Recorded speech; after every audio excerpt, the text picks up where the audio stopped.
So hello guys, welcome back to study for सब channel. दोस्तों, आज की इस वीडियो में हम पढ़ने वाले हैं नाइट्रोजन साइकिल के बारे में। अगर आपने यूनिट सेकंड का पार्ट फर्स्ट नहीं देखा है तो लिंक डिस्क्रिप्शन बॉक्स में है, वरना मैं आई बटन पर भी लिंक डाल दूंगा, वहां से जाकर देख सकते हैं। वीडियो को शुरू करने से पहले मैं चाहूंगा कि प्लीज इस वीडियो को पूरा देखिएगा ताकि आपका पूरा का पूरा सिलेबस कंप्लीट हो जाए यूनिट 2 का। और यार प्लीज सब्सक्राइब करिएगा क्योंकि सब्सक्राइबर्स बहुत जरूरी हैं और हमें आपके हेल्प की सबसे ज्यादा जरूरत है।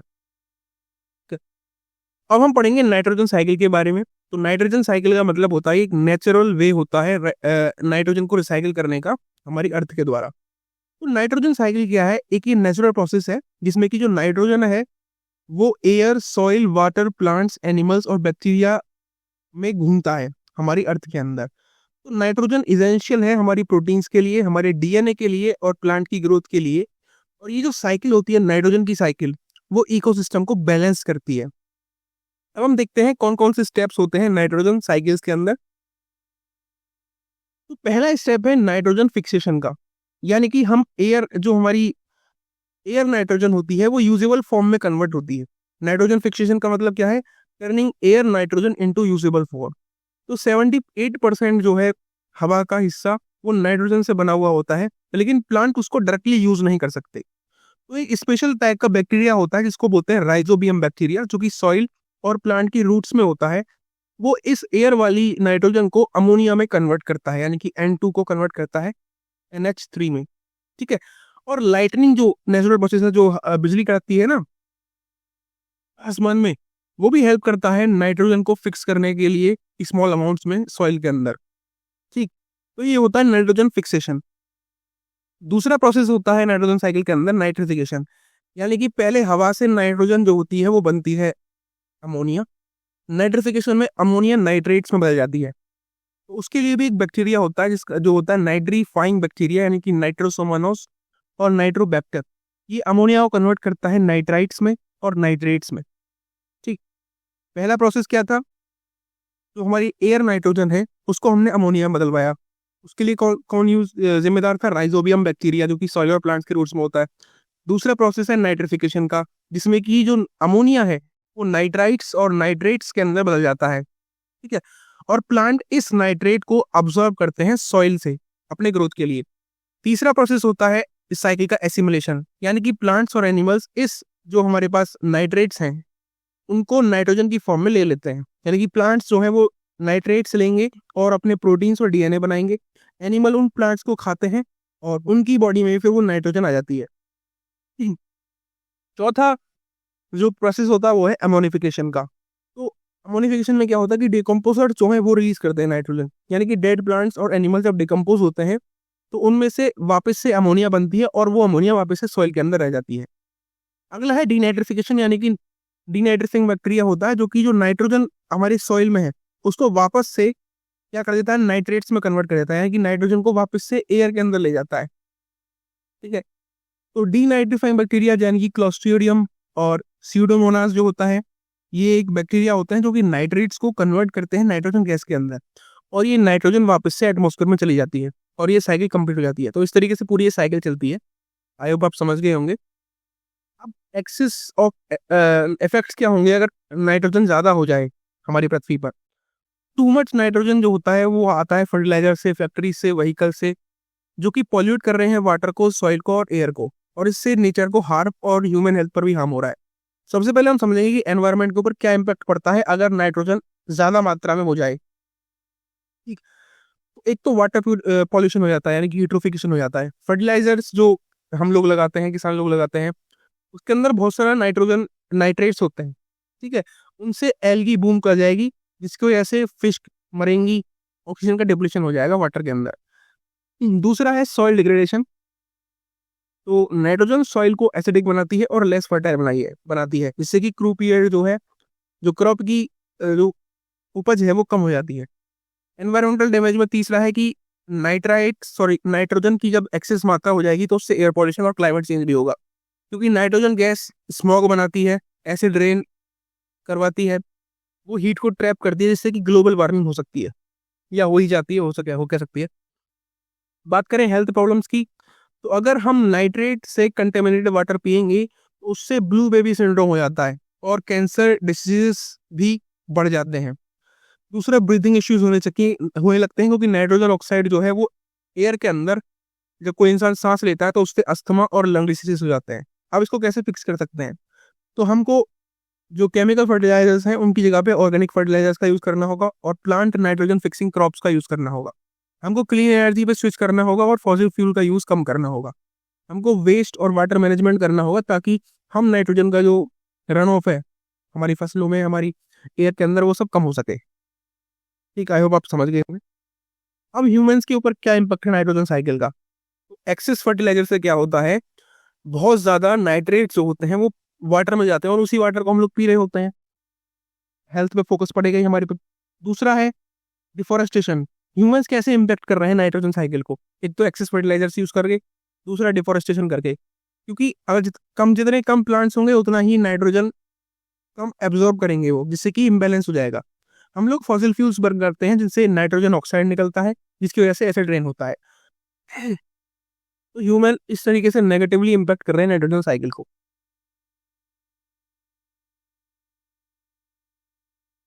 अब सवाल है कि कैसे हम प्रोटेक्ट कर सकते हैं नाइट्रोजन साइकिल को? तो ऑर्गेनिक फर्टिलाइजर्स का यूज करके नाइट्रोजन फिक्सिंग क्रॉप जैसे कि पीज हो गए, बीन्स हो गए, इनको लगाएंगे तो एनरिच हो जाएगी सॉइल खुद से ही। बर्निंग ऑफ फॉसिल फ्यूल्स हमको कम करना होगा ताकि एयर पोल्यूशन कम हो जाए। तो ये नाइट्रोजन साइकिल है। ठीक है, नाइट्रोजन साइकिल यहाँ से स्टार्ट होती है। नाइट्रोजन हमारे एटमॉस्फेयर में होता है, फिर उसका नाइट्रोजन फिक्सेशन होता है, यानी कि जो हमारा नाइट्रोजन है उसको हम अमोनिया के अंदर कन्वर्ट करते हैं प्लांट्स, और ये नाइट्रोजन फिक्सिंग बैक्टीरिया कर रहा होता है सब कुछ। फिर ये नाइट्रोजन फिक्सिंग बैक्टीरिया वापस से NH3 को नाइट्रिफिकेशन करके NO2 में, नाइट्रेट्स में और नाइट्राइट्स में बदलता है, यानी कि इसका नाइट्रिफिकेशन होता है। नाइट्रिफिकेशन के बाद क्या होता है, इसका एसिमिलेशन होता है, यानी कि जो प्लांट्स हैं वो इसको एब्जॉर्ब करते हैं।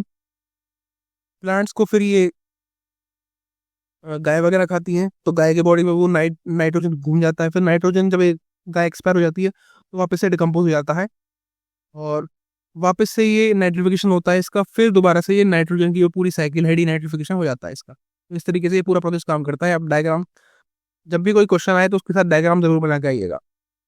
ठीक,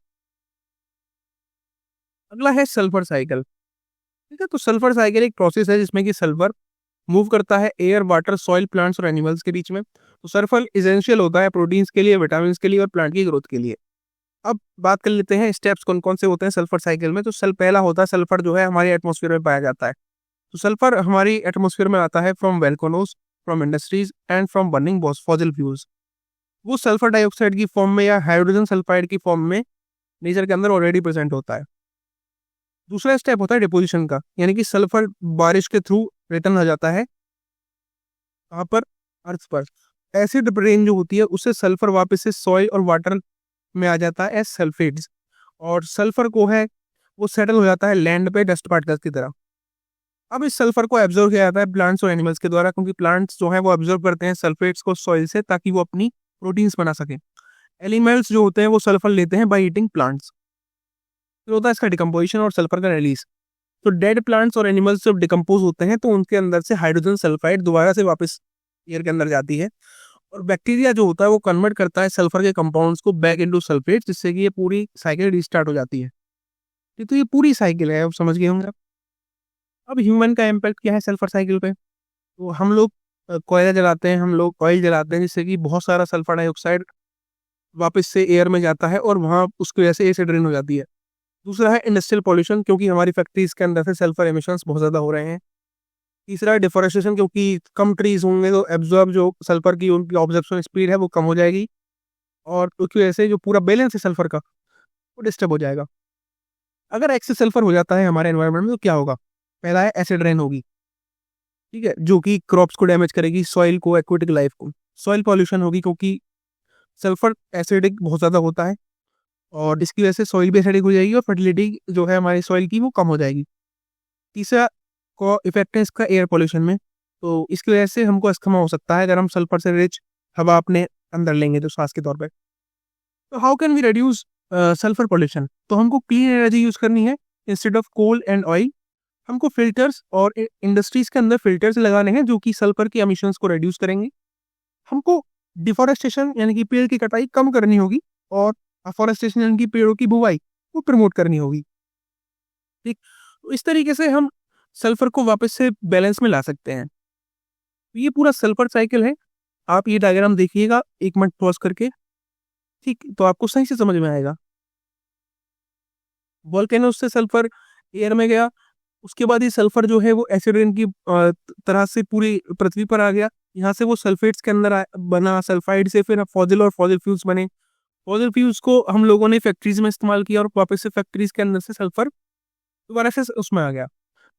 ये तो एक साइकिल है। दूसरी साइकिल ये हो सकती है कि सल्फर और सल्फेट्स को जो है उसने प्लांट्स ने अब्जॉर्ब किया अपने अपटेक के लिए, फिर उसके बाद एनिमल्स ने इस प्लांट्स को खाया। एनिमल्स जब एक्सपायर हुए तो उनको वापस से डिकम्पोज किया गया, ऑर्गेनिक सल्फर के अंदर डिकम्पोजिशन में वापस से पृथ्वी के अंदर चला गया, या फिर जो है आसमान में चला गया। तो ये पूरी एक साइकिल है। जब आपके ऊपर सल्फर साइकिल बताई जाती है तो आपको एक एक स्टेप बताना है और ढंग से एक्सप्लेन करना है। अगर आपका 10 मार्क्स का क्वेश्चन आता है या 7 मार्क्स का क्वेश्चन आता है तो आपको कम से कम 2 या 2.5 पेज भरने हैं एक एक क्वेश्चन के ऊपर, ठीक। थोड़ा एलाबोरेट लिखना है, अपनी अपनी उसमें भी लिखना है अपने वर्ड्स में।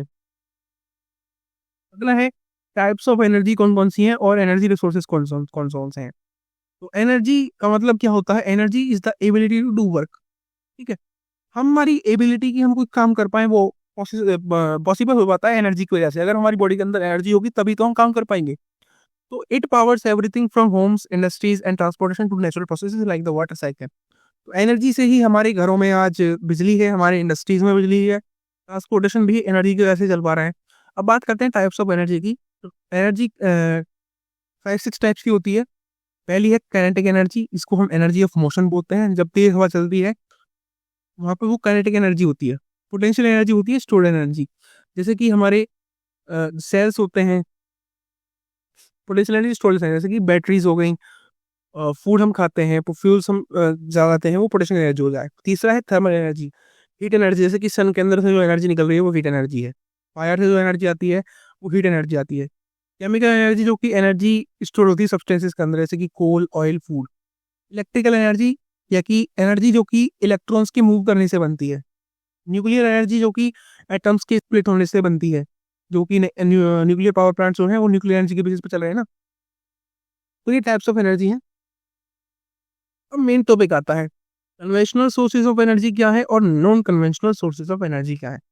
कन्वेंशनल सोर्सेज ऑफ एनर्जी को हम नॉन रिन्यूएबल एनर्जीज भी बोलते हैं, जो कि ट्रेडिशनल एनर्जी सोर्सेज हैं और ये लिमिटेड होते हैं और इनकी वजह से पॉल्यूशन होता है। तो कन्वेंशनल सोर्सेज ऑफ एनर्जी होते हैं फॉसिल फ्यूल्स, जैसे कि कोयला, ऑयल, नेचुरल गैस, जिसको हम लोग बर्न करते हैं इलेक्ट्रिसिटी के लिए और ट्रांसपोर्ट के लिए। दूसरा है थर्मल पावर, जिससे कि अंदर हम कोल, ऑयल और गैस का यूज करते हैं इलेक्ट्रिसिटी को जनरेट करने के लिए। तीसरा है हाइड्रो पावर, यानी कि हम एनर्जी को जनरेट करते हैं मूविंग वाटर से। चौथा है न्यूक्लियर एनर्जी, इसके अंदर हम यूज करते हैं यूरेनियम का, इलेक्ट्रिसिटी का, और कुछ रेडियो एक्टिव वेस्ट भी प्रोड्यूस हो जाता है। अब प्रॉब्लम क्या है इन सारी एनर्जी से, जो नॉन रिन्यूएबल एनर्जीज हैं, अगर हम का यूज करते हैं तो उससे प्रॉब्लम क्या होती है? तो इसकी वजह से पॉल्यूशन बढ़ता है, क्लाइमेट चेंज के अंदर क्लाइमेट चेंज हो जाता है, और इनके ज़्यादा ओवर यूज़ करने से एक तो ये लिमिटेड है, अगर इनका ज़्यादा ओवर यूज़ करेंगे तो हमारे फ्यूचर जनरेशन के पास ये रहेंगे नहीं। तो प्रॉब्लम तो ये है सबसे बड़ी। फॉसिल फ्यूल्स कौन कौन से होते हैं? फॉसिल फ्यूल्स जैसे कि कोयला, पेट्रोलियम, नेचुरल गैस। तो फॉसिल फ्यूल्स कैसे बनते हैं? ये बनते हैं डेड प्लांट्स और एनिमल्स के डिकम्पोजिशन से, सालों में। ठीक, जब पेड़ पौधे एक्सपायर होते हैं और जमीन उल्ट पुल्ट हो जाती है तो उस टाइम पे जो डेड प्लांट्स और एनिमल्स हैं वो अर्थ के अंदर दब जाते हैं, और जब सालों तक दबे रहते हैं तो फॉसिल फ्यूल्स की फॉर्म में वो बन जाते हैं। पहला है फॉसिल फ्यूल कोल। इसके एडवांटेजेस क्या है? एडवांटेज ये है कि ये अबंडेंट है और वाइडली अवेलेबल है, ये स्टेबल है और कंटिन्यूअस एनर्जी प्रोवाइड करता है। इसको हम इलेक्ट्रिसिटी जनरेशन और इंडस्ट्रीज में यूज कर सकते हैं। ये तो इसका एडवांटेजेस है। डिसएडवांटेज की बात करें तो ये एयर पॉल्यूशन कॉज करता है, एसिड रेन कॉज करता है, ठीक है, क्योंकि इसके जलाने से इस कार्बन डाइऑक्साइड और सल्फर डाइऑक्साइड बनती है। ठीक, अगर हम ज़्यादा कोयल माइनिंग करते हैं तो उससे लैंड भी डैमेज होती है और हमारे जो डिफॉरेस्टेशन है वो होता है। इसको जलाने से हार्मफुल गैसेज होती हैं जो कि हेल्थ इश्यूज क्रिएट करती हैं।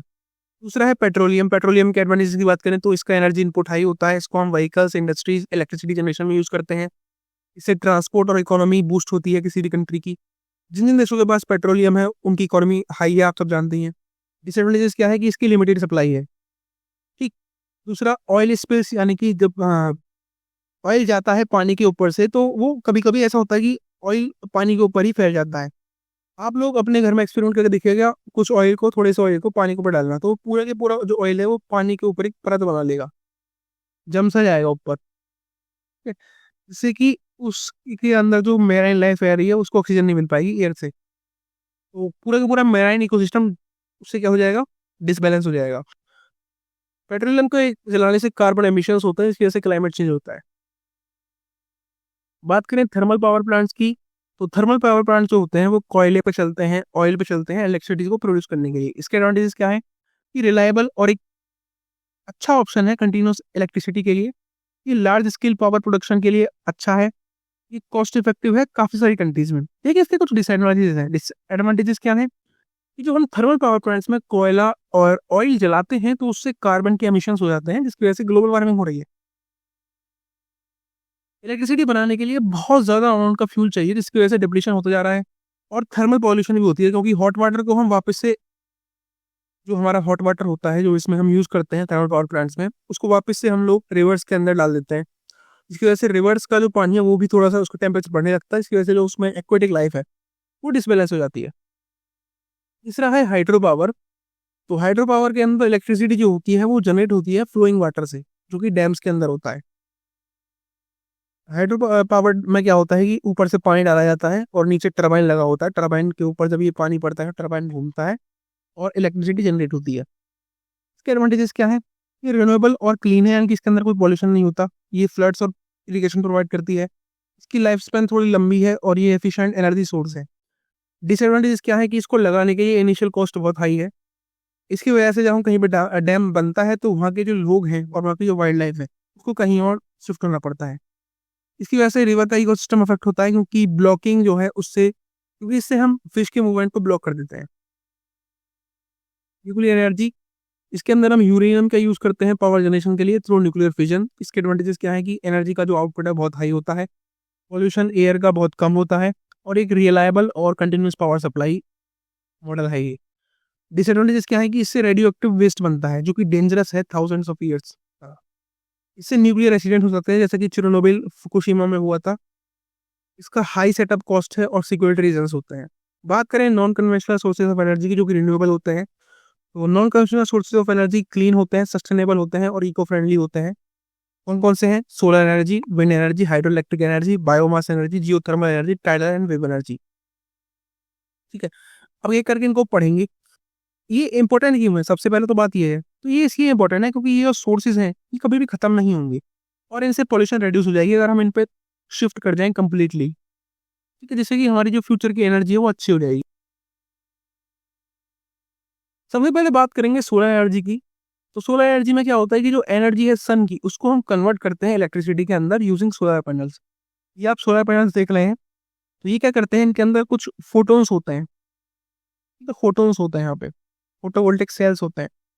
क्या करते हैं, जो सन की जो रेज आ रही हैं उससे इलेक्ट्रिसिटी प्रोवाइड करते हैं। इस इलेक्ट्रिसिटी को हम लोग चार्ज कंट्रोलर के अंदर जाता है, चार्ज कंट्रोलर से ये बैटरी सिस्टम के अंदर जाता है और बैटरी सिस्टम से इन्वर्टर के अंदर जाता है। इन्वर्टर एसी पावर देता है और बैटरी सिस्टम डीसी पावर देता है। इसके एडवांटेजेस क्या हैं?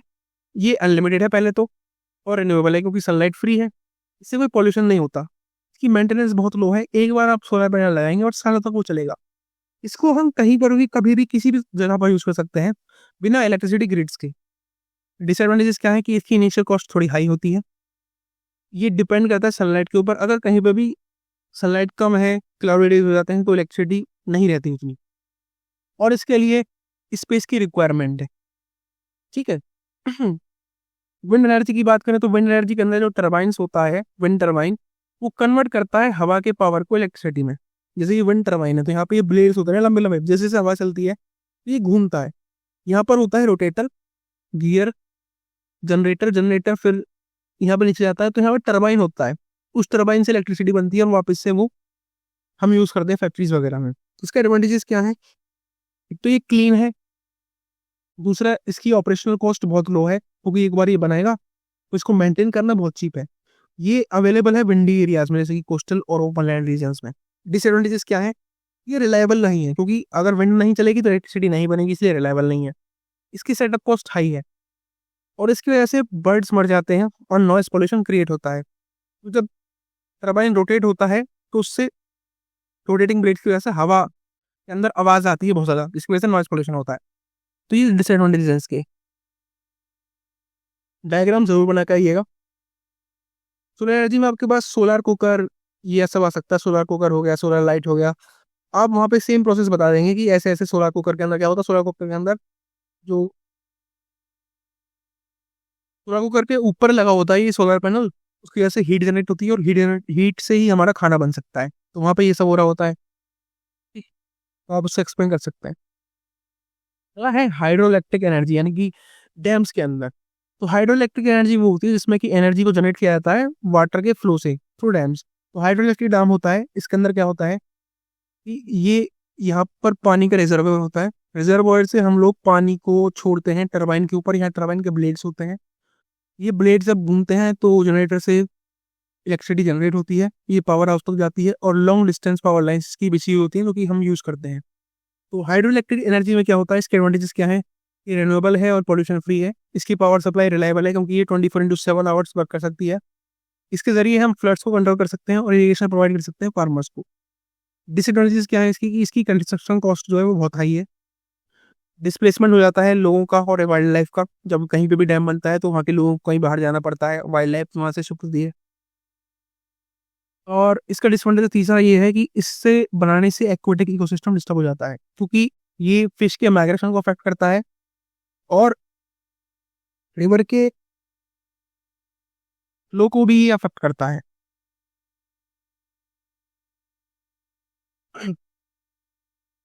फोर्थ है बायोमास एनर्जी, इसके ऊपर सबसे ज्यादा क्वेश्चंस आते हैं। तो बायोमास एनर्जी क्या होती है? इसमें एनर्जी प्रोड्यूस हो रही होती है ऑर्गेनिक मटेरियल्स को बर्न करके, जैसे कि वुड, क्रॉप वेस्ट या काउ डंग।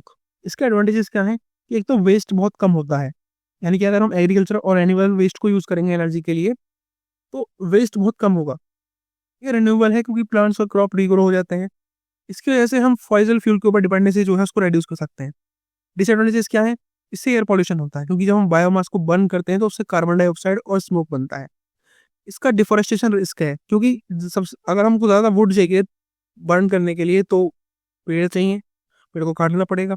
तो डिफोरेस्टेशन का रिस्क भी रहता है बायोमास एनर्जी में। इसकी एफिशिएंसी लो है क्योंकि ये लेस एनर्जी प्रोड्यूस करता है as compared to fossil fuels. तो ये इसके डिसएडवांटेजेस हैं।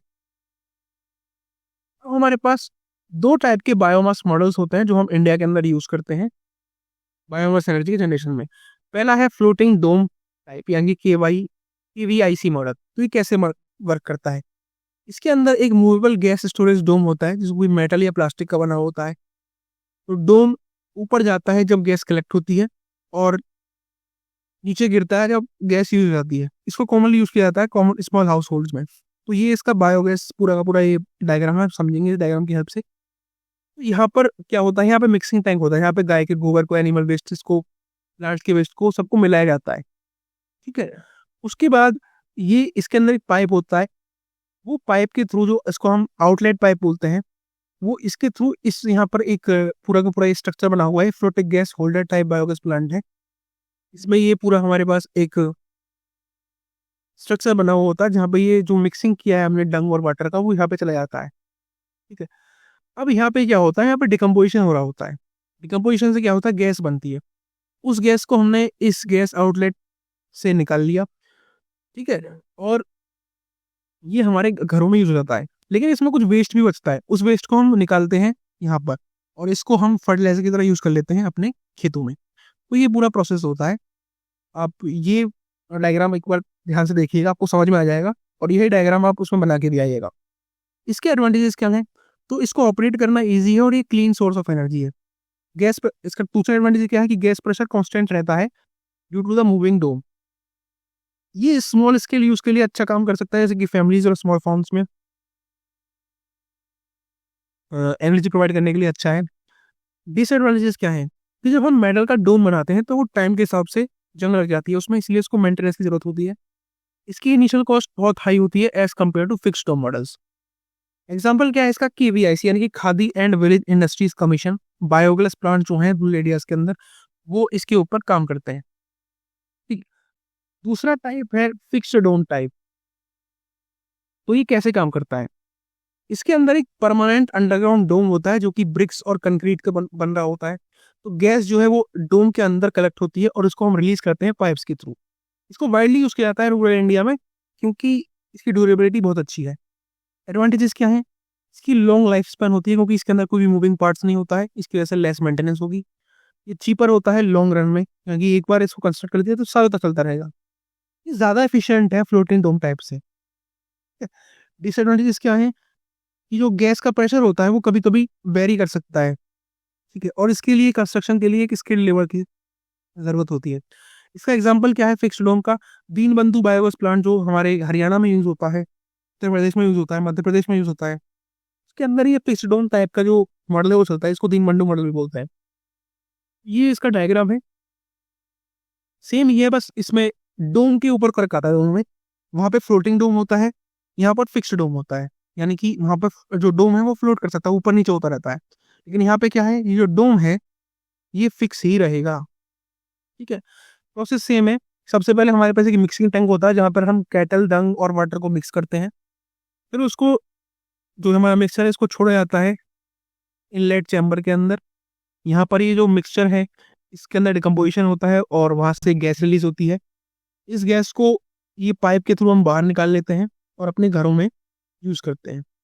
तो बाकी चीज़ें बचती हैं उनको, ये यहाँ पे ओवरफ्लो टैंक भी होता है जिसमें कि अगर ज़्यादा ओवरफ्लो हो जाए तो वो इसके अंदर आ जाता है, ठीक। और जब इसका पूरा वो खलाना होता है ये, तब इसके अंदर वेस्ट बचता है, यानी कि सब सारी गैस हमने निकाल ली है, तो वापस से जो हमारे पास स्लरी बनती है इसके अंदर, उसको हम लोग अपने खेतों में यूज़ कर लेते हैं। ये पूरा प्रोसेस है इसका। अगला है जियोथर्मल एनर्जी। तो जियोथर्मल एनर्जी का मतलब क्या होता है कि जो अर्थ की कोर है उसके अंदर हीट है बहुत ज़्यादा, उसको हम इस्तेमाल करते हैं इलेक्ट्रिसिटी के लिए और हीटिंग के लिए। इसके एडवांटेजेस क्या हैं? ये अनलिमिटेड है और सस्टेनेबल है, इससे एमिशंस बहुत लो होते हैं और ये रिलायबल है। डिसएडवांटेजेस क्या है कि ये लोकेशन स्पेसिफिक है क्योंकि जियोथर्मल एनर्जी केवल वॉल्केनिक और हॉट स्प्रिंग एरियाज के पास ही मिलती है। इसकी इनिशियल कॉस्ट हाई है और अर्थक्वेक्स की वजह से जियोथर्मल ड्रेन जो है वो माइनर ट्रेमर्स ट्रिगर कर सकती है। आई होप इतना समझ गए होंगे जियोथर्मल एनर्जी क्या होती है।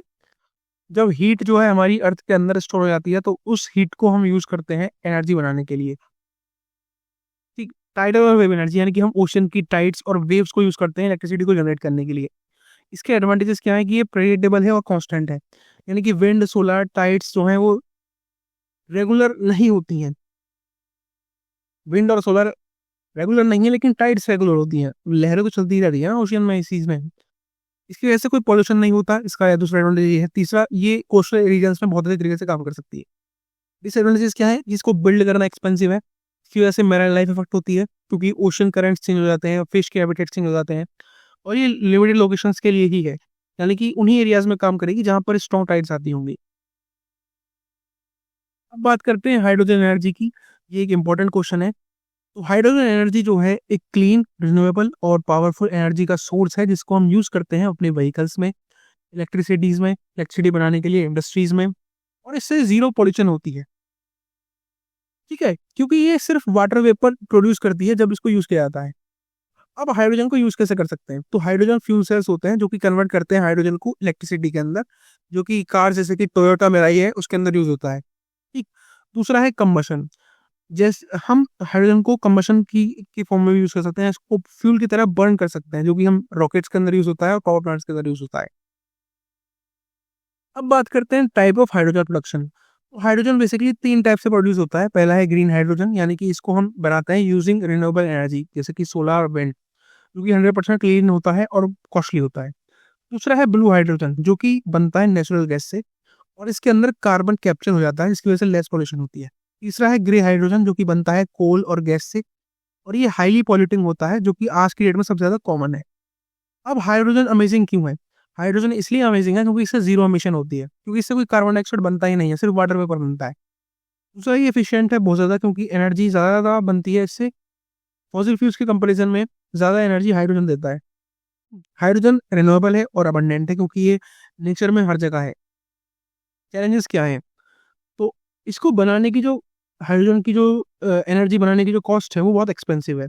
दूसरा, हाइड्रोजन एनर्जी को स्टोर करना, उसको ट्रांसपोर्ट करना बहुत डिफिकल्ट है क्योंकि ये ज़्यादा फ्लेमेबल होती है, ठीक है, यानी कि इसकी जो ज्वलनशीलता है वो बहुत ज़्यादा होती है और इसके लिए इसको स्पेशल टैंक की ज़रूरत होती है।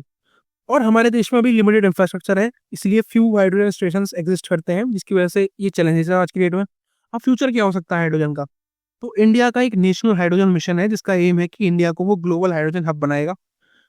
हाइड्रोजन पावर ट्रेन्स बन चुकी हैं, प्लांट्स बन चुके हैं, शिप्स बन चुके हैं, जो कि वर्ल्ड वाइड डेवलप हो रहे हैं। तो इसलिए हाइड्रोजन की है एक क्लीन और सस्टेनेबल फ्यूचर का। ठीक है, आप समझ गए होंगे आप। अब बात करते हैं फॉरेस्ट रिसोर्सेज की इंपॉर्टेंस की, डिप्लीशन की और उनके इम्पैक्ट ऑन सोसाइटी की। ये इंपॉर्टेंट क्वेश्चन है। तो फॉरेस्ट जो है वो अर्थ की सबसे वैल्यूएबल रिसोर्सेज हैं, one of the most valuable resources हैं, जो कि हमको प्रोवाइड करती हैं ऑक्सीजन, बायोडाइवर्सिटी, क्लाइमेट को रेगुलेट करने में फॉरेस्ट बहुत बड़ा काम करती हैं और ये बहुत ज़्यादा मिलियंस ऑफ स्पीशीज के लिए लाइवलीहुड है। ठीक है, लेकिन रैपिड डिफोरेस्टेशन हो रहा है आज के डेट में, इसकी वजह से सीरियस एनवायरमेंटल और सोशल प्रॉब्लम्स अराइज हो चुकी हैं। बात करते हैं फॉरेस्ट के रिसोर्सेज की अवेलेबिलिटी की। तो फॉरेस्ट जो है वो 21.7% ऑफ इंडिया लैंड को कवर करती हैं, लेकिन आज की डेट में ये डिक्लाइन हो रहा है ड्यू टू ट्रांसफॉरेस्टेशन। पेड़ों की कटाई बहुत स्पीड से हो रही है। तो हमारे भारत के अंदर 3 टाइप्स की फॉरेस्ट हैं। पहली है ट्रॉपिकल रेन फॉरेस्ट, दूसरी है डेसिडियस रेन फॉरेस्ट, तीसरी है mangrove forest. Tropical rain forest जो है वो मिलती हैं वेस्टर्न घाट्स पे और नॉर्थ ईस्ट इंडिया के अंदर। डेसिडियस फॉरेस्ट जो है वो कॉमन है सेंट्रल इंडिया में और इनके अंदर बहुत ज़्यादा अमाउंट में बायोडाइवर्सिटी है। अगला है मैनग्रोव फॉरेस्ट, जो कि कोस्टल रीजन्स में फाइंड की जाती है, जैसे कि सुंदरबंस। तो फॉरेस्ट हमको प्रोवाइड करती हैं timber, fuel wood, medicinal plants, food, oxygen और इसके साथ साथ वो हेल्प करते हैं क्लाइमेट के रेगुलेशन में और सॉइल के कंजर्वेशन में। तो फॉरेस्ट बहुत इंपॉर्टेंट है। अब आज की डेट में किस चीज़ की वजह से फॉरेस्ट खत्म होती जा रही है? तो पहला है डिफॉरेस्टेशन फॉर एग्रीकल्चर।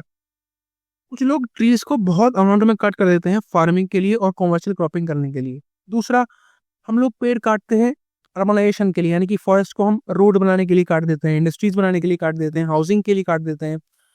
तीसरा है इलीगल लॉगिंग, यानी कि हम एक्सेसिव कट कर रहे हैं ऐसे ट्रीज का जो कि हम टिम्बर और फ्यूल वुड के लिए इस्तेमाल कर सकते हैं। चौथा, माइनिंग और इंडस्ट्रियलाइजेशन से भी फॉरेस्ट डिप्लीशन हो रहा है, क्योंकि फॉरेस्ट को डिस्ट्रॉय किया जाता है जब कोल्स, मिनरल्स और इंडस्ट्रीज प्रोजेक्ट्स को माइन किया जाता है।